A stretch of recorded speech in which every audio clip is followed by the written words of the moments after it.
الحمدللہ وحدہ والصلاة والسلام علی من لا نبی بعدہ اشہد ان لا الہ الا اللہ وحدہ لا شریک لہ واشہد ان محمدا عبدہ ورسولہ اما بعد۔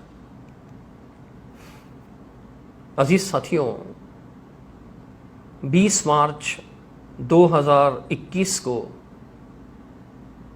میری اور یوٹیوب کے معروف اسکالر مفتی طارق مسعود صاحب کے درمیان ایک ملاقات ہوئی، اور ہماری اس ملاقات میں مسئلہ تقلید پر کچھ گفتگو بھی ہوئی جو ہماری طرف سے لائیو نشر کی گئی تھی، اور الحمدللہ مختلف پیجز پر اسے اپلوڈ کیا گیا۔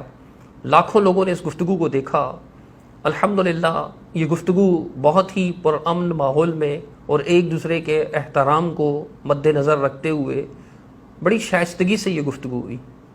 ٹھیک ہے، بعض اوقات ایک دوسرے پر آوازیں بھی بلند ہوئیں، لیکن کوئی ایسی بات نہیں ہوئی کہ جس کے بارے میں کہا جا سکے کہ فریق ثانی کے شایان شان نہیں تھی، یا ان کی عزت کو پامال کیا گیا، یا اس کی دل آزاری کا سبب بنا۔ ایسی کوئی بات الحمدللہ ہمارے درمیان نہیں ہوئی، اور گفتگو کے بعد میری اور مفتی طارق مسعود صاحب کی بہت اچھے انداز سے ملاقات بھی ہوئی، ہم ایک دوسرے سے گلے ملے اور رخصت ہو گئے۔ یہ گفتگو چلتی رہی مختلف سوشل نیٹ ورکس پر، پیجز پر، یوٹیوب پر۔ مختلف لوگ اپنے اپنے چینلز پر اپنے اپنے ذرائع سے اس کو پھیلا رہے تھے، اور لاکھوں لوگوں نے اس کو سنا بھی اپنے اپنے ظرف کے مطابق اور اپنی اپنی سمجھ کے مطابق۔ لوگوں نے اس پر کمنٹس اور تبصرے بھی کیے۔ اس کے تقریباً 2 دن بعد ہی تقریباً 7 منٹ پر مشتمل مفتی طارق مسعود صاحب کا ایک وضاحتی بیان سامنے آیا آڈیو کی صورت میں۔ چونکہ وہ سفر پر ہیں تو اس وجہ سے ویڈیو نشر نہیں کر سکے۔ وہ اسے سن کر کافی افسوس ہوا کہ اس ملاقات میں جو مفتی صاحب کا رویہ تھا، جو انداز تھا نرمی والا، وہ برقرار نہیں رکھ پائے۔ انہوں نے بڑی شدت کا مظاہرہ کیا اور بعض سخت کلمات بھی استعمال کیے، مثلاً شرارت وغیرہ کا الزام دیا، اور پھر ان کے ساتھیوں نے جو ہے وہ اس پر مزید یعنی کہ نمک چھڑکتے ہوئے، یا یوں کہیے کہ اس میں مزید تیش لاتے ہوئے اس کو غیر مقلدین کی شیطانی کا عنوان دیا۔ اللہ تعالیٰ ایسے لوگوں کو سمجھ عطا فرمائے جو اتنی سختی کا مظاہرہ کرتے ہیں۔ بہرحال مفتی طارق مسعود صاحب نے اس میں کچھ باتیں کی، اور پھر اس کے بعد ان کے آفیشیل پیج پر جو 17 منٹ کی وضاحت آئی، اس میں بھی انہوں نے کچھ ایسی باتیں کی کہ بہت سے ساتھیوں نے ہم سے مطالبہ کیا کہ ان کے جوابات دیجئے، ان کی حقیقت واضح کیجئے کہ ایسا کیا ہوا تھا۔ سب سے پہلے میں یہ عرض کر دوں کہ یہ گفتگو، یہ جو ہماری طرف بات منسوب کی گئی بعض ساتھیوں کی طرف سے کہ جی انہوں نے چیلنج کیا تھا، تو الحمدللہ ہماری طرف سے کوئی چیلنج نہیں ہوا تھا، نہ مفتی طارق مسعود صاحب کی طرف سے کوئی چیلنج سامنے آیا تھا۔ یہ بعض دوستوں کی خواہش تھی، ایک ان کے طرف کے دوست تھے، ایک ہماری طرف کے دوست تھے، انہوں نے ہی یہ طے کیا تھا آپس میں، ان کی خواہش تھی کہ میری اور مفتی طارق مسعود صاحب کی ایک ملاقات ہو جس میں ہم اختلافی مسئلے پر گفتگو کریں۔ اب ہمارے ساتھی کا اصرار تھا کہ تقلید کے مسئلے پر گفتگو ہو، اور مفتی طارق مسعود صاحب کا اصرار تھا کہ مسئلہ طلاق ثلاث پر گفتگو ہو۔ بالآخر طے پایا کہ دونوں ہی مسئلے پر گفتگو ہوگی۔ پہلے تقلید پر 4 گھنٹے گفتگو کر لیں گے، دونوں طرف کے دلائل بھی دیے جائیں گے اور دلائل کو سمجھنے کی کوشش کی جائے گی۔ اس کے بعد 4 گھنٹے مسئلہ طلاق ثلاث پر گفتگو ہوگی۔ لیکن مفتی طارق مسعود صاحب نے اپنے وضاحتی بیان میں فرمایا کہ ان کی طرف کا ایک بندہ تھا، ان کا ایک عام ساتھی، میں ان کا نام بھی بتایا دیتا ہوں، ہمارے بہت اچھے دوست ہیں، محترم اکرم صاحب، نیو کراچی میں ہی رہتے ہیں۔ تو ان کی طرف یہ بات منسوب کی کہ جی انہوں نے محلے میں ایک شور برپا کر رکھا تھا، اور لوگوں کو کہتے پھر رہے تھے کہ مفتی طارق مسعود صاحب جو ہے نا وہ ان سے مناظرہ نہیں کر سکتے، ہمارے مناظر کے سامنے نہیں بیٹھ سکتے، یہ نہیں کر سکتے، وہ نہیں کر سکتے۔ محلے میں انہوں نے کسی قسم کا شور بھی نہیں کیا تھا، اور ایسی کوئی بات بھی نہیں ہوئی تھی۔ ہاں، دونوں طرف سے اس طرح کی باتیں ہوئیں فہیم صاحب اور اکرم صاحب کے درمیان، وہ ان کے پرسنل میں ہی تھیں، جو کچھ بھی بولا۔ بعض باتیں اس طرح کی جو ہے وہ فہیم صاحب کی طرف سے بھی ہوئیں، اور بعض باتیں اکرم صاحب کی طرف سے بھی ہوئیں، لیکن محلے میں کوئی شور نہیں ہوا تھا۔ اور اس کی جو ہے تردید تو خود فہیم صاحب نے بھی کر دی، اور واضح الفاظ میں کہا کہ مفتی صاحب کی یہ الفاظ غلط ہیں۔ سب سے اہم بات یہ ہے کہ مفتی صاحب نے جو ہم پر شرارت کا الزام لگایا، مفتی صاحب کی گفتگو کو سن کر ہم پر یہ واضح ہوا، یہ ہمیں یہ تاثر ملتا ہے کہ 2 باتوں کی وجہ سے مفتی صاحب نے اسے شرارت کا نام دیا۔ ایک بات تو ان میں سے یہ ہے کہ جی اسے مناظرے کا نام کیوں دیا گیا، اور دوسری بات یہ ہے کہ اسے لائیو کیوں نشر کیا گیا. میں دونوں ہی باتوں کی وضاحت کر دیتا ہوں مختصر طور پر کہ جہاں تک تعلق ہے اس بات کو مناظرہ کا عنوان دینے پر، تو دیکھیے جب گفتگو شروع ہوئی تو میں تو بالکل مفتی طارق مسعود صاحب کے سامنے بیٹھا ہوا تھا اور ہماری طرف سے 2 لوگ موبائل پر ریکارڈنگ کر رہے تھے، ایک لائیو چلا رہے تھے اور دوسرے صرف ریکارڈنگ کر رہے تھے. اب عام طور پر ایسا ہوتا ہے کہ 2 مخالف فریق کے لوگ بیٹھتے ہیں، ان کے درمیان جو گفتگو ہوتی ہے اسے مناظرہ کا نام دیا جاتا ہے. اور عام میں یہ اتنا مشہور ہے یہ کہ کئی مثالیں دی جا سکتی ہیں، یہ بہت معروف بات ہے. تو انہوں نے لائیو نشر کرنے والے نے اس کو مناظرہ کے عنوان دے دیا کہ مفتی طارق مسعود اور صدیق رضا کے درمیان ایک مناظرہ. تو مسئلہ تقلید پر شاید اس طرح کا کچھ عنوان دیا. میں نے نہیں کہا تھا ان سے کہ آپ اس کو مناظرہ کا عنوان دیں، میں نے نہیں کہا تھا. میں تو مفتی طارق مسعود کے سامنے بیٹھا ہوا تھا، ان کے سامنے میری بات چل رہی تھی ان سے اور ادھر ریکارڈنگ شروع ہو چکی تھی. اور آپ دیکھ سکتے ہیں، ہم ویڈیو کلپس کی صورت میں دکھا بھی سکتے ہیں کہ دونوں ہی کیمرہ مین جو ہیں وہ مجھ سے دور بیٹھے ہوئے تھے، فاصلے پر بیٹھے ہوئے تھے. اب مناظرہ کا عنوان دینا کوئی اتنا بڑا ایشو نہیں ہے کہ جسے شرارت کا نام دیا جا سکے. دیکھیں آپ مفتی طارق مسعود صاحب کے بیانات جو بھی سنتے رہتے ہیں وہ دیکھیں گے کہ مفتی صاحب اکثر و بیشتر اپنے مناظروں کا تذکرہ کرتے رہتے ہیں کہ فلاں سے مناظرہ ہوا، فلاں سے مناظرہ ہوا، فلاں سے مناظرہ ہوا. اب مفتی صاحب کا کہنا ہے کہ جی یہ کوئی باقاعدہ مناظرہ تو نہیں تھا، دعویٰ نہیں تھا، یہ نہیں تھا، وہ نہیں تھا، شرائط نہیں تھے، وہ تو سب کچھ طے ہوتا ہے اور کتابیں لے کر بیٹھتے ہیں. اگر ایسا ہی ہے تو آپ اپنے مناظروں کے جتنے قصے سناتے ہیں کیا آپ ان کا کوئی دستاویزی ثبوت پیش کر سکتے ہیں کہ وہ سارے کے سارے دعویٰ، جواب دعویٰ، شرائط، اصول و ضوابط طے کرنے کے بعد آپ نے وہ مناظرے کیے ہیں؟ ایسا تو نہیں ہے. بلکہ میں آپ ہی کی ایک تقریر کے چند جملے سنا دیتا ہوں.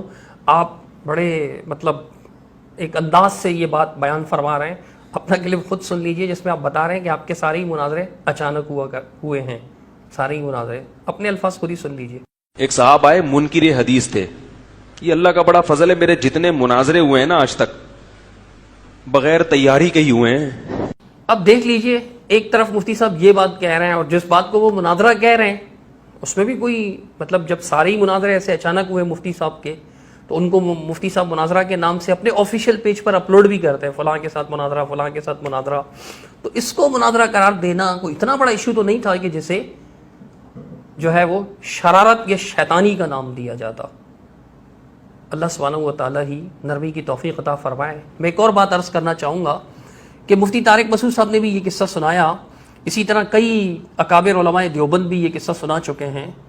معروف قصہ ہے، بڑا مشہور ہے، اگرچہ جھوٹا ہے، من گڑت ہے. سند کے اعتبار سے اس میں کذاب راوی موجود ہیں، سخت ضعیف اور اخلاق سے گرے ہوئے راوی موجود ہیں. انشاءاللہ کسی موقع پر میں اس کی تفصیل بھی عرض کروں گا. فی الحال صرف اتنا بتا رہا ہوں کہ یہ گفتگو قصے کے مطابق گفتگو امام ابو حنیفہ رحمہ اللہ اور امام اوزاعی رحمہ اللہ کے درمیان رفع الیدین کے مسئلے پر ہوئی تھی. رفع الیدین کے مسئلے پر یہ گفتگو ہوئی تھی. اسے مناظرہ کے نام سے پیش کرتے ہیں سارے علماء کرام، بڑے بڑے علماء کرام احناف کے، کہ جی امام اوزاعی اور امام ابو حنیفہ رحمۃ اللہ علیہ کے درمیان یہ مناظرہ ہوا. حالانکہ یہ قطعاً ایک تو یہ قصہ ہی جھوٹا ہے، دوسرا اس میں بھی یہ ثابت نہیں کیا جا سکتا کہ امام حنیفہ رحمۃ اللہ علیہ نے پہلے دعویٰ لکھا، یا چونکہ مثبت ہیں رفع الیدین کے امام اوزاعی، تو امام اوزاعی نے پہلے دعویٰ لکھا، پھر امام ابو حنیفہ رحمہ اللہ نے جو ہے جواب دعویٰ لکھا، پھر اس کے بعد اصول و ضوابط و شرائط طے ہوئے، پھر امام حنیفہ اور اوزاعی کے درمیان رحمہم اللہ ان کے درمیان یہ مناظرہ ہوا. ایسا کچھ نہیں ہے لیکن سبھی اس کو مناظرہ کہتے ہیں.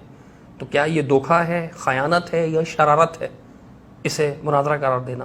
اگر نہیں ہے اور یقیناً نہیں ہے، مفتی صاحب یہ جسارت بھی نہیں کریں گے کہ اس کو دھوکہ، شرارت یا جو ہے وہ فتنہ یا خیانت کا نام دیں، تو پھر اس مناظرے کو جو ہے وہ خیانت یا شیطانی قرار دینا اور شرارت قرار دینا کیسے درست ہو سکتا ہے؟ میں مانتا ہوں کہ ہمارے درمیان جو ہوا وہ گفتگو تھی، مکالمہ تھا، اور میں وہاں آپ کے سامنے بول بھی رہا تھا.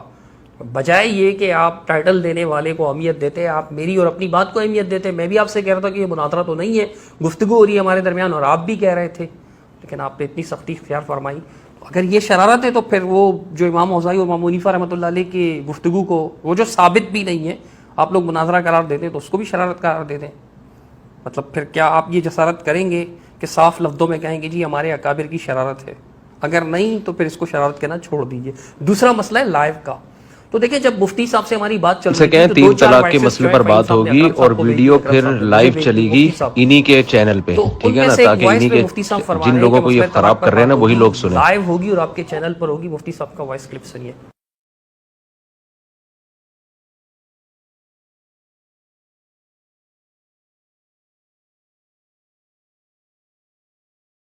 اب مفتی صاحب خود ہی کہہ رہے ہیں کہ جی لائیو ہوگا اور آپ کے چینل پر ہوگا. کہنے والا کہہ سکتا ہے, اور خود مفتی طارق مسعود صاحب بھی ارشاد فرما سکتے ہیں کہ جی میں نے تو طلاق ثلاث کے مسئلے پر کہا تھا نا کہ لائیو ہوگا آپ کے چینل پر ہوگا. دیکھیں مسئلہ طلاق ثلاث ہو یا مسئلہ تقلید, دونوں پر اختلاف ہے, اور تقلید کی بعض صورتوں کو تو خود اکابر علماء احناف و دیوبند بھی شرک کفر قرار دے چکے ہیں.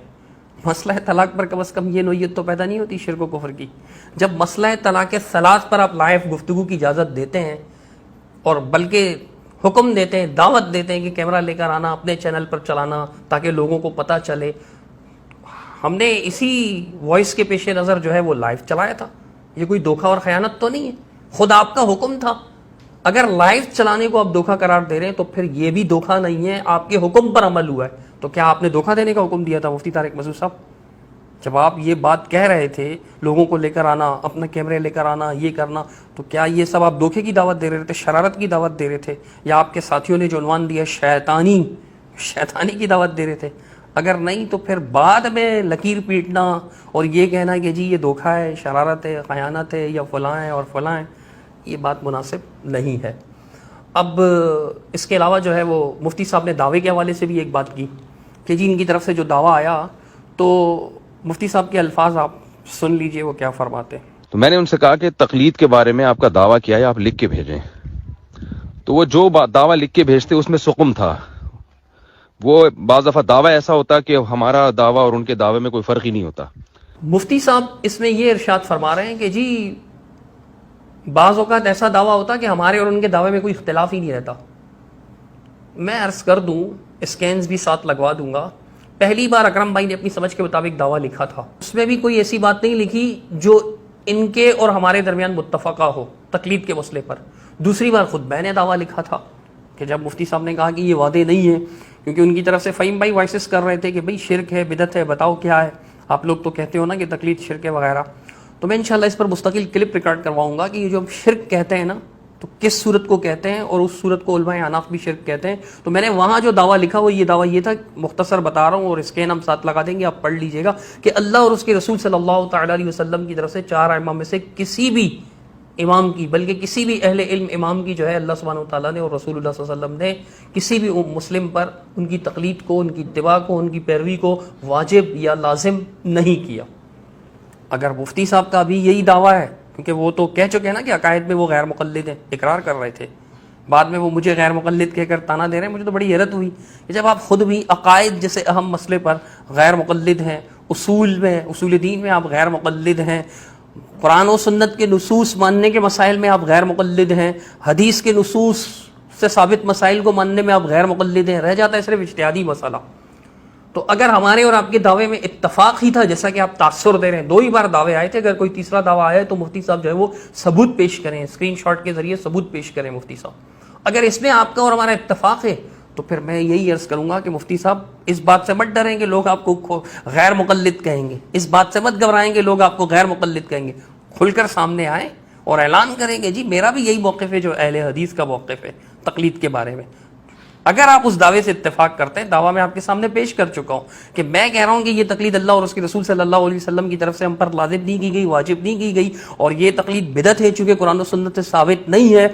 جیسے مفتی صاحب فرض نماز کے بعد دعاؤں کو کہ کسی ایک بھی حدیث میں اس کا حکم نہیں ہے, مفتی صاحب کے ساتھ جو ہماری گفتگو ہو رہی تھی اس میں مفتی صاحب نے یہی کہا کہ کسی ایک ضعیف حدیث میں بھی نہیں ہے, اس لیے بدعت ہے. تو تقلید کا حکم بھی تو کسی ایک ضعیف حدیث میں بھی نہیں ہے, تو بدعت ہی ہوئی. ہمارے ساتھ آپ کا اتفاق ہے, اگر یعنی آپ کہہ رہے ہیں کہ جی ایسا دعویٰ آتا کہ اتفاق ہوتا, اگر اتفاق ہی تھا تو پھر ہمارے اور آپ کے درمیان تو یہ بحث بھی نہیں ہونی چاہیے جو ہو گئی تھی.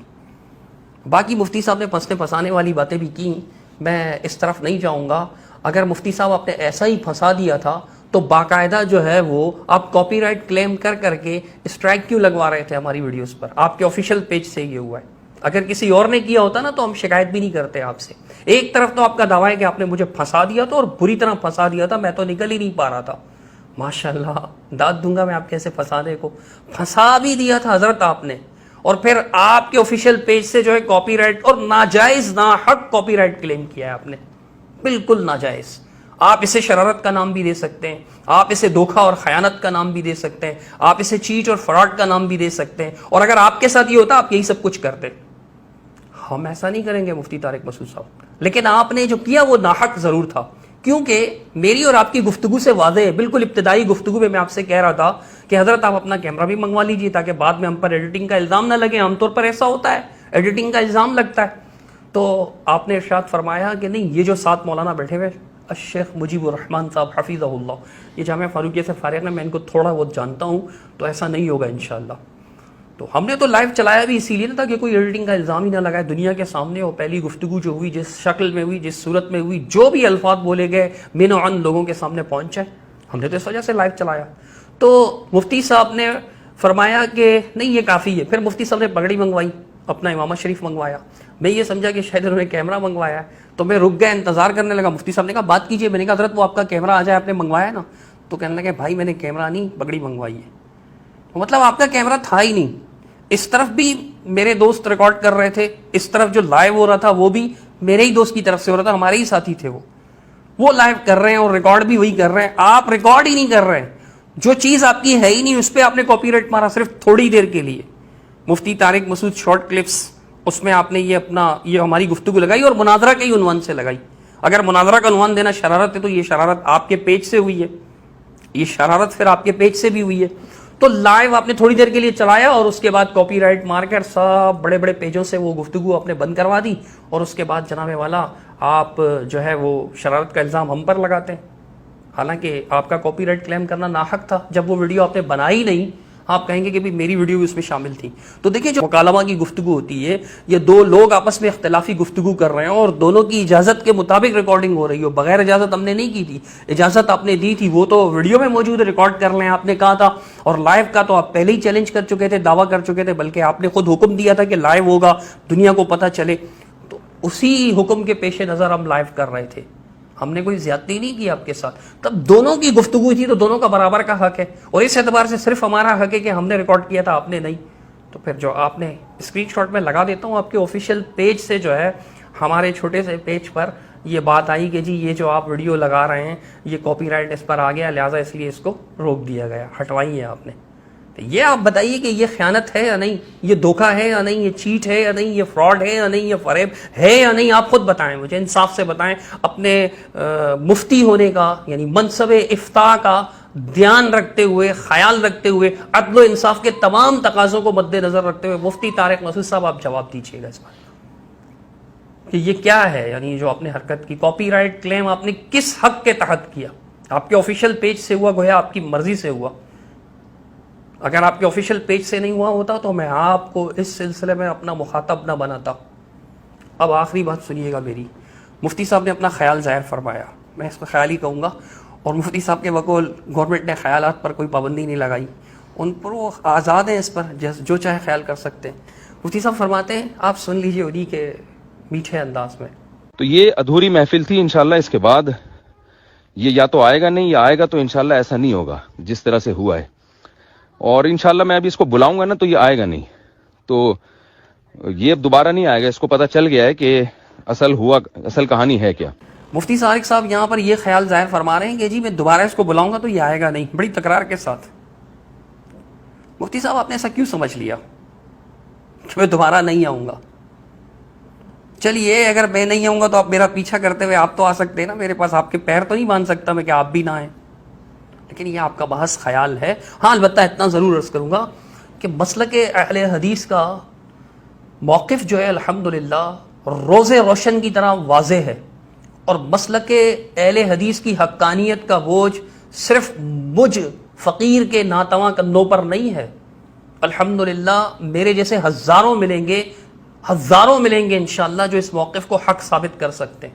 میں مر بھی گیا نا مفتی صاحب اگر، تو آپ کے پاس ہمارے علماء کرام آئیں گے اور انشاءاللہ آپ پر واضح کر دیں گے، بالکل روز روشن کی طرح واضح کر دیں گے کہ یہ جو تقلید کا اپنے موقف اپنا رکھا ہے کہ 4 اماموں میں سے کسی ایک امام کی تقلید ہر شخص پر واجب کر دی گئی ہے، فرض کر دی گئی ہے، لازم کر دی گئی ہے، جو بھی حکم آپ بیان کریں، اس کا استحباب کا ہی کیوں نہ ہو، اباحت ہی کا کیوں نہ ہو، جو بھی حکم، لیکن یاد رکھیے گا اپنے اکابر کے فتاویٰ کو اور تقلید پر لکھی گئی ان کی کتابوں کو سامنے رکھتے ہوئے موقف بیان کیجیے گا، کوئی جدید موقف پیش مت کیجیے گا، وہ موقف کا ابطال آپ پر دلائل کی روشنی میں ثابت کر دیں گے۔ اصولاً تو مدعی آپ ہیں اس مسئلے پر، لیکن پتہ نہیں کیوں آپ کا مطالعہ تقلید پر بہت زیادہ ہے، لیکن پھر بھی آپ اس بات تک نہیں پہنچ سکے کہ امر زائد کے اس معاملے میں آپ قائل ہیں، مدعی آپ ہیں، اور آپ زبردستی میں مدعی بنا رہے ہیں۔ میں مدعی بننے کو بھی تیار ہوں، دوبارہ مدعی بننے کو تیار ہوں، آپ پر ثابت کر دوں گا کہ آپ کا یہ موقف غلط ہے، قرآن مجید سے بھی، احادیث سے بھی، اور آپ کی کتب فقہ سے بھی۔ چلیے میں دوسری کتب فقہ کو بھی نہیں لاؤں گا، اصول فقہ احناف کی کتابوں سے لاؤں گا، فقہ احناف کی، اصولیوں کی کتابوں سے یہ ثابت کروں گا کہ تقلید اللہ اور اس کے رسول صلی اللہ علیہ وسلم نے ہم پر واجب نہیں کی، ہمیں اس کا مکلف نہیں ٹھہرایا۔ تو آپ دوبارہ دعوت دیں گے نا، تو ہم بس سر و چشم آپ کی اس دعوت کو قبول کریں گے، پھر سے آپ کے لیے تحفہ بھی لائیں گے انشاءاللہ، تحفہ بھی دیں گے آپ کو، اور اگر آپ کہیں گے نا تو آپ کی جگہ پر آپ کی دعوت بھی ارینج کریں گے انشاءاللہ، کھانا پینا بھی ہماری طرف سے ہوگا، چائے پانی بھی ہماری طرف سے ہوگی انشاءاللہ۔ تو ہوگی برادرانہ ماحول میں، آپ کو میں اپنا بھائی سمجھتا ہوں، بھائی سے ملاقات کرنے سے انکار کہاں کرتا ہے؟ بھائیوں کے درمیان اختلافات بھی ہو جاتے ہیں، لیکن بھائی ان اختلافات کو حل کرنے کے لیے بیٹھنے سے، مجلس کرنے سے، بات چیت کرنے سے، گفتگو شنید سے انکار نہیں کرتے اگر بھائیوں کو اللہ تعالیٰ نے سمجھ عطا فرمائی ہو۔ تو الحمدللہ آپ بھی سمجھدار ہیں، تھوڑی سی سمجھ مجھے بھی ملی ہوئی ہے، تو انشاءاللہ مل جل کر بیٹھیں گے دوبارہ۔ آپ فرما رہے تھے نا کہ محفل ادھوری تھی، یہ ادھورا پن اس کا ختم کریں گے انشاءاللہ، لیکن اب کے جو ہے نا تمام چیزیں طے کریں گے، شرائط، ضوابط، اصول، پھر آپ ہی کے پیج پر لائیو ہوگا۔ ہاں لیکن ہمیں بھی اجازت دیجیے گا، سائڈ پر ہمارا بھی کیمرہ لگا ہوا ہوگا، ادھر سے بھی لائیو ہو رہا ہوگا، دونوں طرف سے لائیو ہو رہا ہوگا۔ چلیے 2 کیمرے ہوں گے، ایک دو آپ کی طرف سے، 2 ہماری طرف سے، ایک میں آپ کا لائیو چل رہا ہوگا، ایک میں ریکارڈ ہو رہا ہوگا، ایک میں ہمارے پیج پر کسی بھی چھوٹے یا بڑے پیج پر لائیو چل رہا ہوگا اور دوسری طرف ریکارڈ ہو رہا ہوگا۔ کہیے کب دعوت دیتے ہیں؟ میں انتظار کر رہا ہوں آپ کی دعوت کا، لیکن اپنے آفیشیل پیج پر دعوت دیجیے گا مفتی صاحب، آپ پیار سے دعوت دیں اور میں نہ آؤں، ایسا نہیں ہو سکتا۔ بڑی محبت ہے ہمارے درمیان اور یہ محبت قائم رہے گی انشاءاللہ، اور گفتگو ہوگی اللہ کے فضل و کرم سے۔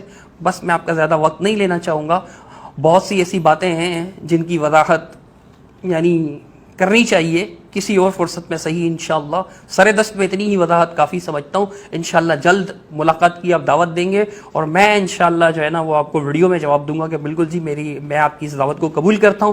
اپنے مصروف ترین اوقات میں سے آپ کچھ وقت نکال لیجئے، دعوت دیجئے، انشاءاللہ میں آپ کے سامنے دوبارہ حاضر ہوں گا، اور ہم دونوں بیٹھ کر اسی طرح بھائیوں کی طرح اس مسئلے پر بات کریں گے، اصول و ضوابط برابر کا وقت لیں گے دونوں۔ ایسا نہیں کہ مائک میرے ہاتھ میں آ گیا تو میں چھوڑنے کو تیار نہ ہوں، آپ کے ہاتھ میں آ جائے تو آپ چھوڑنے کے لیے تیار نہ ہوں، ایسا نہیں ہوگا۔ صرف اس بنا پر جو ہے نا اصول و ضوابط طے کر لیں گے۔ بس اتنی سی بات کہہ کر میں اپنی بات ختم کرنا چاہوں گا۔ پھر سے عرض کروں گا مفتی طارق مسعود صاحب، اگر میری کوئی بات آپ کو بری لگی یا ناگوار خاطر محسوس ہوئی تو معاف فرما دیجیے گا، اللہ کی رضا کے لیے میں نے پوری کوشش کی کہ آپ کوئی ایسا جملہ نہ بولوں جو آپ کے شایان شان نہ ہو۔ اللہ سبحانہ و تعالیٰ محبتیں پیدا فرمائے، اور محبت کے ساتھ، پیار کے ساتھ، اخلاق کے ساتھ، آداب الاختلاف کو مد نظر رکھتے ہوئے اختلافات کو حل کرنے کی، یہ اختلافات کا وسیع پارٹ ہے، اس کو ختم کرنے کی اللہ سبحانہ و تعالیٰ ہم دونوں کو توفیق عطا فرمائے۔ اقول قولی ھذا استغفر اللہ لی ولکم ولسائر المسلمین اجمعین برحمتک یا ارحم الراحمین۔